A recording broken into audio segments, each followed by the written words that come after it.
Yuta Okkotsu, the man who managed to cause more commotion and talk among the fandom than Takaba did in his 5-chapter-long fight that Yuta did in a few panels. But oh boy, Yuta has brought a lot for us to discuss this week in a few panels, a few interpretations, all of that good jazz, and just how Yuta Okkotsu has become an absolute monster recently shown in Jujutsu Kaisen. I'm Eternal Flame, and let's get straight into the video. Now, before we got to this chapter, in the past, a lot of people would have said Yuta never would have stood a chance against Kenjaku, or Yuta's current arsenal is not enough to beat Kenjaku, and while Yuta has like the best matchup against Kenjaku, he just doesn't have the best way, because Kenjaku just scales way too high stats-wise, even me included, who literally created an entire video of techniques Yuta would need to copy in order to actually stand a better chance against Kenjaku, only for that to be completely and absolutely shut down, as in the most recent chapter of Jujutsu Kaisen, Yuta in base form managed to sneak behind Kenjaku, appear on his other side when Kenjaku was about to try and counter him, and immediately cut off his head,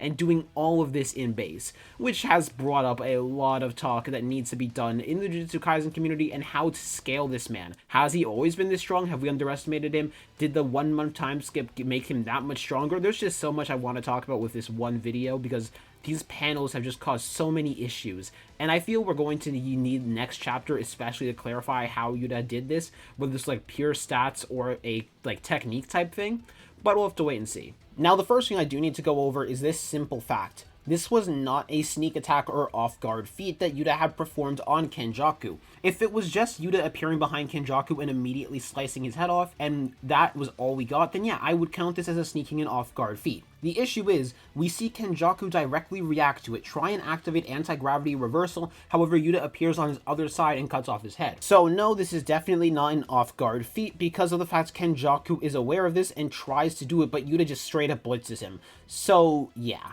There is something else that needs to be noted in particular, which is the fact Kenjaku technically wasn't at full power either, purely because of the fact he did not summon up any of his cursed spirits. Now, while I do think Kenjaku in just pure hand-to-hand would be stronger than Geto, purely because of the fact Kenjaku has better cursed energy reinforcement, and his actual manipulation of said cursed energy should be much better than Geto's, it is also in particular to note, Yuta has gotten much stronger across time as well. So, him being able to do this would still be quite an impact, especially considering the fact Kenjaku could not use any of his cursed spirits, something that would be much more useful to assist him in fighting because he went for his instinctual response, which his instinct response is using anti-gravity, as shown specifically against Choso. Now, the reason that I say Kenjaku having better manipulation of his cursed energy would matter so much is that we see directly with Yuji and Yuta that directly having your cursed energy flow around you and being uncontrolled is nowhere near as powerful as actually having it be controlled and controlling it to refine it even better and better. Now, I do also want to get this out the way. I do just generally think Yuta got massively stronger across the 1 month time skip, and that I haven't been underestimating him.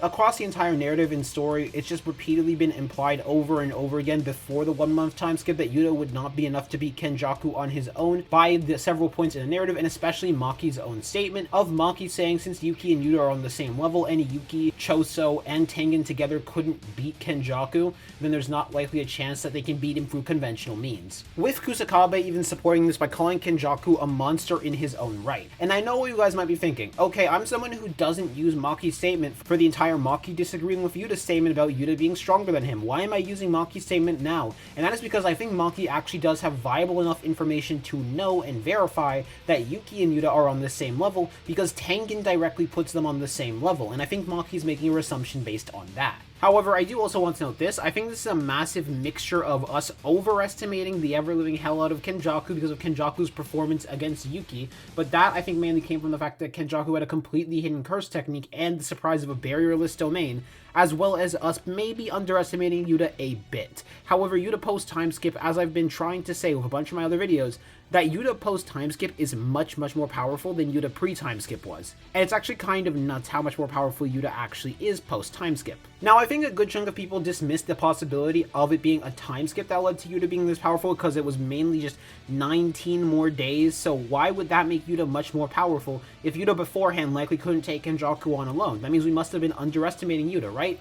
Well, no. The simple thing is, Yuta has been training with several of the best sorcerers for 19 days straight, when he was just training with Miguel, it only took him 3 months to regain his special grade ranking. Compare those 3 months to Yuta now, who's training under much stronger and better sorcerers like Gojo, Kashimo, who both know a lot more about Jujutsu sorcery than Miguel does, as well as stronger sparring partners like Hakari, Maki, Yuji Itadori, all of these people, and Kusakabe, someone who knows so much about Jujutsu, and he's doing all of that while having hyper amounts of motivation to get their friend back in Megumi, in comparison to when Yuta was training under Miguel, who likely didn't have that much motivation due to the entire thing of Yuta not feeling any meaning when it comes to fighting directly. Stacked on top of the fact that Yuta is stated to have one of the biggest potentials in all of Jujutsu Kaisen, being put on the same level as Hakari and Yuji as people who have the potential to reach Gojo's level one day, and his growth makes a lot of sense. On top of that, we also know sorcerer growth is exponential, it is not linear. And what better character to show this off other than Yuta Okkotsu himself in the Volume 0, where when Yuta fights directly against Geto, at the start of the fight he is so weak, Geto only uses his cursed spirits on him. He doesn't actually fight him directly. And then Geto later on decides to fight him directly and that his cursed spirits will be useless on him because Yuta is strong enough to keep up. Until then, Yuta starts to blitz around Geto. So yeah, stack that exponential growth, on top of the fact that Yuta's had 19 days to train with these heavy amount of sorcerers who are going to motivate him, stack that with the massive amount of motivation he's going to feel to get Megumi back, and furthermore, the massive amount of rage amp he is about to get because of the fact he just watched Gojo die, and we know it's fully possible to convert your negative emotions into cursed energy and amplify yourself massively. Considering it's been directly said by Todo, there have been times where a sorcerer who was taunting an inferior sorcerer was put on the back heel just because they were being taunted, let alone this massive amount of a rage amp, and it makes sense why Yuta is physically capable of doing all of this. So basically, is it just that simple? Did Yuta just speed blitz Kenjaku, and is Yuta just now this absolute shad who is now much stronger than Kenjaku, who also brings up a bunch of other characters with him in the process? Or is there another explanation for how Yuta was capable of this? Now, there are basically two ways to interpret this scene, in my opinion, where the first way to interpret this scene is pretty simple. Yuta is that much faster and stronger than Kenjaku. He got that much faster and stronger across the time skip to the point where you can one-shot him, which is a pretty huge thing, because there's no way Kenjaku was off guard, considering the fact Kenjaku literally looks to Yuta, and then Yuta disappears to his other side when Kenjaku was about to activate his curse technique to counter, however Yuta could blitz him beforehand. Of course, it's not that big of a feat, or as big of a feat as people think it is, because Kenjaku's main power doesn't really come from his actual power, but his techniques itself. What I mean by that is Kenjaku doesn't really fight himself. He instead has his cursed spirits launch out attacks, while also using things like mini Uzumaki as well as anti-gravity reversal. He never actually directly fights people himself. However, this still does mean Yuta is able to cut through Kenjaku's curse energy reinforcement like butter in his base form. And then there's the second thing, and the second interpretation, which is much more interesting in my own opinion. And we have to wait until next chapter to see if this is actually the thing or not, or if Yuta is just that strong now. And the reason why I think the second interpretation is more interesting is because of the belief that Yuta might have copied either Ui's teleportation technique, or that he's copied Todo's teleportation curse technique. There is an amazing theory on Twitter talking about how Yuta might have copied Todo's curse technique, which I'm going to post in the description below. I'd really recommend reading it.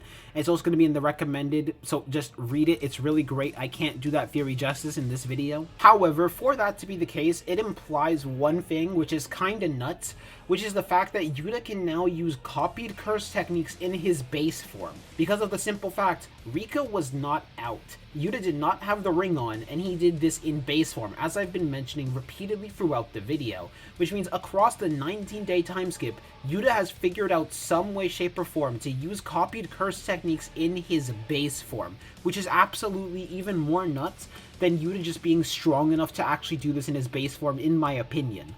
Because, like, one of the greatest drawbacks a lot of people see to Yuta's new curse technique is the fact that he can only use it for 5 minutes. And while he won't have that infinite amount of curse energy he usually does, he would still have access to all of the copied curse techniques in his base form without having Rika out. Now, Yuta copying Todo's technique makes a lot of sense. He's directly fought against Todo in Goodwill, so if Todo's technique was already stored inside of Rika and he's just calling upon it now, it would make a lot of sense. And same with Ueui, because Yuta has been spending 19 days with Ueui present, so he very easily could have copied Ueui's teleportation technique, and it would make so much more sense, because why just have one teleporter, where if Ueui dies you can no longer teleport, but instead have 2 teleporters. Now, Yuta having a teleportation ability instead does make Kenjaku look a little bit better, because it just means Kenjaku wasn't fast enough to keep track of the fact Yuta could teleport now. However, it doesn't really help him with his cursed energy reinforcement, and Yuta's power level just makes it so Yuta is just still like close to Kenjaku in speed, if not a bit faster, considering he can do all of this,